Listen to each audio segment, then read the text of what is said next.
ജിന്നിനൊരു പ്രത്യേകതരം അസുഖമുണ്ട്. രാവിലെ എണീക്കുമ്പോൾ അയാൾ മറ്റൊരാളാകും. ചില ദിവസം സുന്ദരിയായ യുവതി, ചിലപ്പോൾ സുന്ദരനായ യുവാവ്, ചിലപ്പോൾ കിളവി വരെ ആകും. അങ്ങനെ എല്ലാ ദിവസവും മാറിക്കൊണ്ടേയിരിക്കും. എഴുന്നേറ്റ ഫസ്റ്റ് ജിൻ ഡ്രസ്സ് സെലക്ട് ചെയ്യും, പിന്നെ ഷൂ അളവ് നോക്കി സെലക്ട് ചെയ്യും.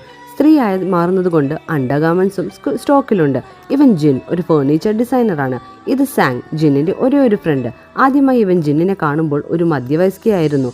പിറ്റേന്ന് സുന്ദരി യുവതിയായപ്പോൾ സാങ്ങിന് അന്ന് രാത്രി ജിന്നിനെ വേണമെന്നും പറഞ്ഞു. ഇവർ രണ്ടുപേരും ചേർന്ന് ഫേർണിച്ചർ കട തുറന്നു. ജിൻ ഡിസൈൻ ചെയ്യും, സെയിൽസ് ഇൻചാർജ് സാങ്ങിനാണ്. അവർ അലക്സ് എന്നൊരു വെബ്സൈറ്റ് ഓപ്പൺ ചെയ്തു. ഒരു ദിവസം മറ്റൊരു ഫേർണിച്ചർ കടയിൽ സു എന്ന സുന്ദരിയെ കാണാനിടയായി. ഫസ്റ്റ് സൈറ്റിൽ തന്നെ ഇഷ്ടവുമായി. പക്ഷെ ഓരോ ദിവസവും ഓരോ ലുക്കായതിനാൽ പ്രേമിക്കാൻ സാധിക്കില്ലല്ലോ. ശേഷം ജിൻ പല കസ്റ്റമറുകളായി സൂയുടെ ഷോപ്പിൽ വിസിറ്റ് ചെയ്യാൻ തുടങ്ങി. ജിന്നിന്റെ കയ്യിൽ സൂവിന്റെ ഒത്തിരി വിസിറ്റിംഗ് കാർഡ് കളക്ഷൻ ഉണ്ട്. സൂയ്ക്ക് ജിന്നിന്റെ ഫേർണിച്ചർ ഡിസൈൻ ഇഷ്ടമാണെന്ന് അറിയുന്നു. അങ്ങനെ ജിൻ ഒരു ദിവസം സുന്ദരനായ യുവാവായപ്പോൾ സൂവിനെ കാണാനെത്തി.